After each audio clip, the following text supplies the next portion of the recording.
Good morning everyone, my name's Adam Holmes. I'm a songwriter from Edinburgh in Scotland, and over the last 12 months I went from being someone who was asking his girlfriend to do his social media to growing 250,000 followers across my different platforms, and I'm going to share 10 things which helped me get there and maybe they can help you too.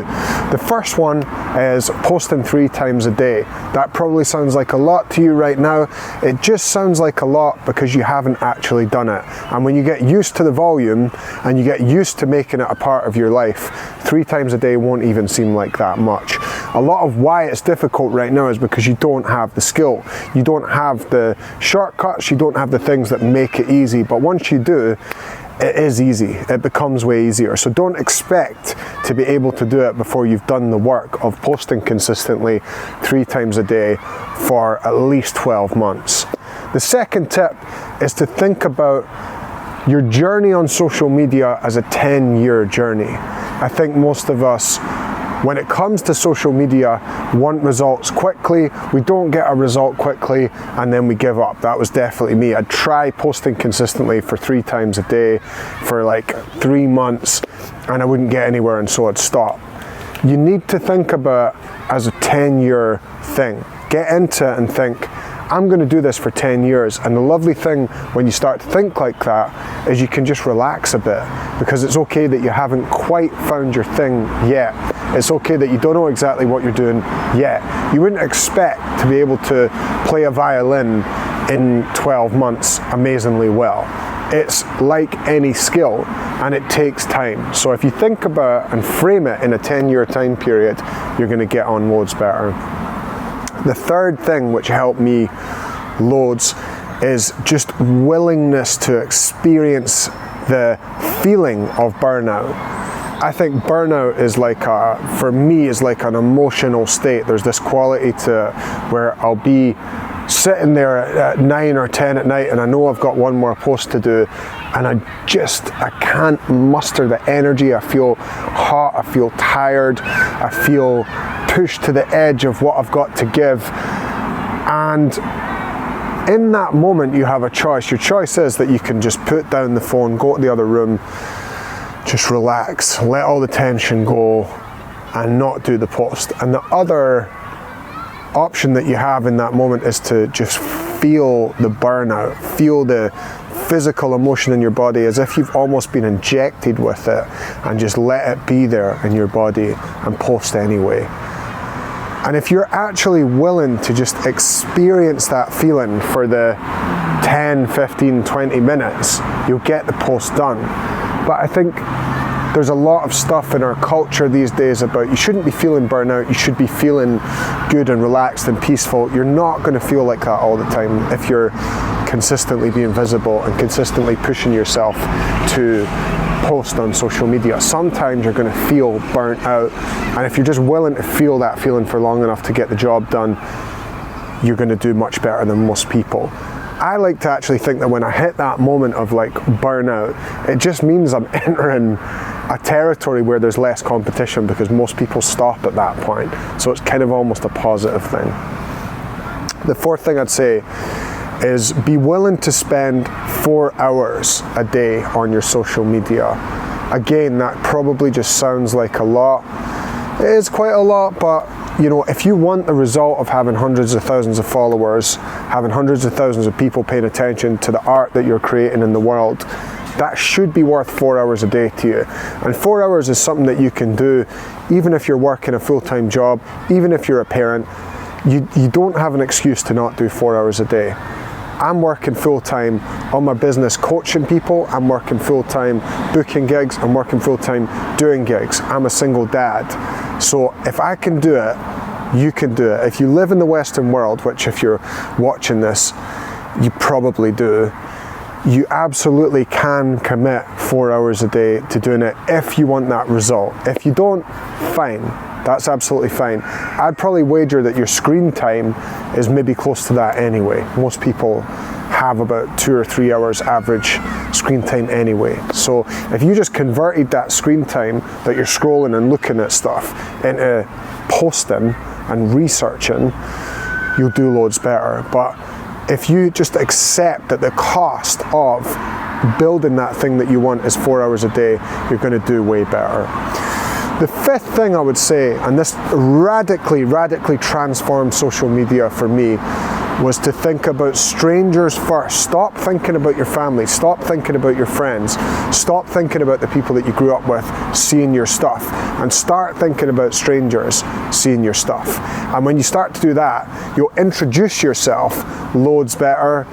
You'll give people the right kind of content to let them know who you are, to let them know about your business, to let them know about your art, your work.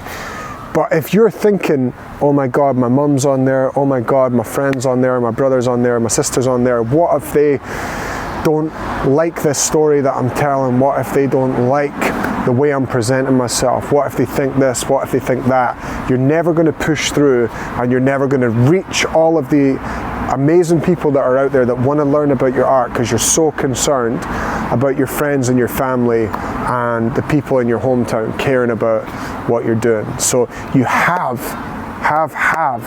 to stop thinking about those people, and you have to start thinking about the people who need to hear your art, who are going to love your art, are going to love your business, going to love what you do. You have to think about them way more than you think about your friends and your family and the people that you already know. The sixth thing I would say in terms of social media that helped me loads is to respect the masters. And what I mean by that is social media's given this very negative lens, right? There's people who look at it as like, oh, it's seedy, and it's not as it doesn't have as much dignity, and it doesn't have as much value as something like painting or music or someone running a really high quality business, right? You can't look at it like that. You have to look at it like an art, and you have to go and look at the people that are absolutely nailing it and humble yourself and go, okay, maybe you think it's cringe that they're doing this and this and this, but guess what? They're nailing it. You want that result? Humble yourself. Go and look at them as artists, look at them as high-level practitioners. Study the top 10 people in your niche and see what they're doing, and there's a reason why they're nailing it and you're not. And the amount of times I'll be coaching people and they'll say, I just don't think that's me, I wouldn't do that. And I'll say to them, that's why I'm coaching you, because you right now, you are not a person who has the result that you want to have. So you have to stop thinking about what you would do and what you wouldn't do, and just start moving towards becoming the kind of person who'll do the things that will get the results that you want to get. And that comes down to respecting the people who are at the top of their niche. So for me, what was really transformative was going and looking at, there's a bunch of really great guys out there on TikTok. One that comes to mind was Alex Warren, a fantastic creator on TikTok who has done an insanely good job of using the platform to create attention for his music. And he was not doing high quality music videos. He was not doing perfect performances. He was being a human being.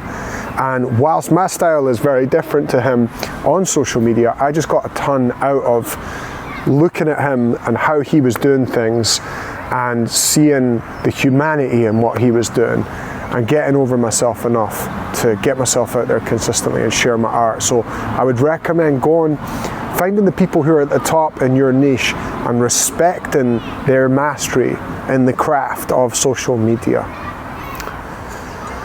7, and this point kind of leads on, is artistry comes later. You need to get the volume in, you need to just work, not expect to enjoy it. Don't expect to enjoy it. Don't expect to love it. Work. The artistry will come later. I found that I only started enjoying doing social media when I got good at it. I didn't enjoy it at the start.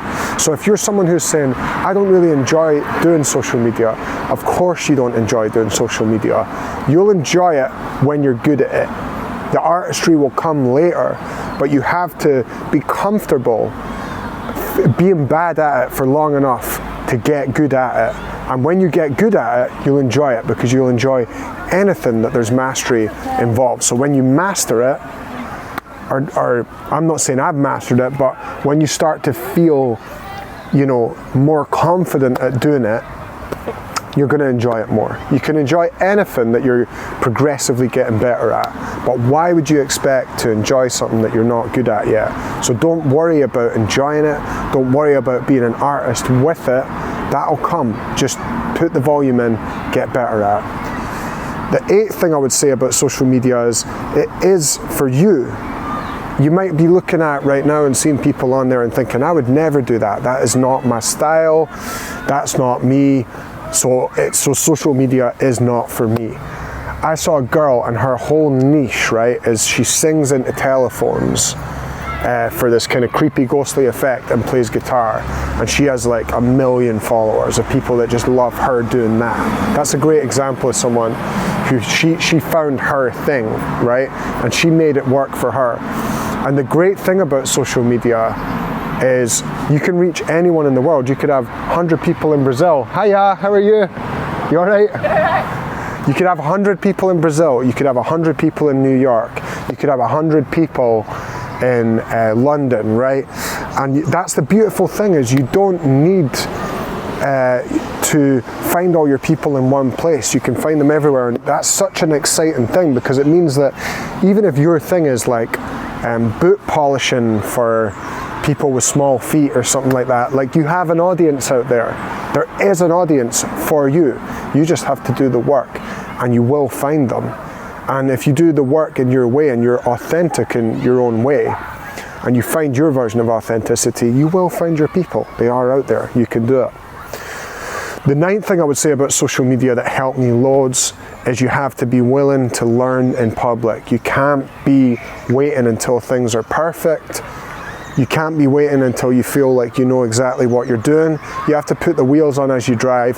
You have to just get yourself out there, make mistakes in front of your audience, and learn from them and keep going.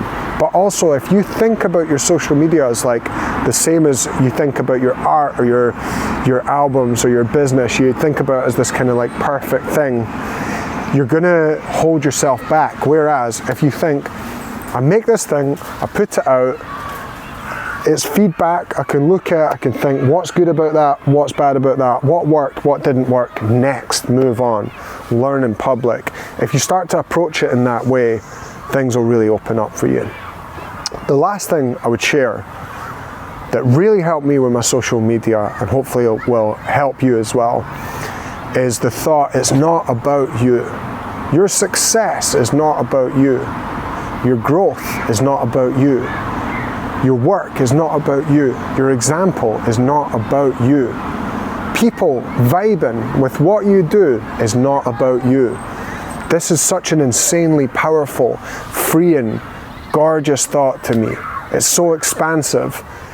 If I grow my social media, yeah, it's great for me, and I can use it in my business, I can use it in my art, I can get more attention on my art.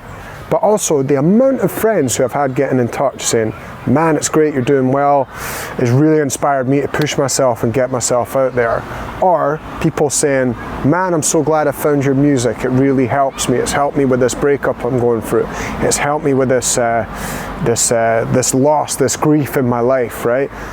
That's the most beautiful thing about pushing yourself out of your comfort zone beyond what you thought you could do and being consistently visible, is that you get to give your example to the world and you get to give your art to the world. So it's not about you. So stop making it about you, because when you do, you're robbing the world of your gift. You're robbing the world of your example. Don't make it about you, make it about everyone else. And that'll give you the courage that you need to consistently put yourself out there. Hope you've loved this video. If you want to support me, I'd really appreciate it if you would check out my Patreon. Click the link in the description, go to my Patreon, there's different tiers, and the cheapest one is like £1.50 a month. I'd really, really appreciate it if you'd join me in there. Thanks for watching, and good luck on the journey. Cheers.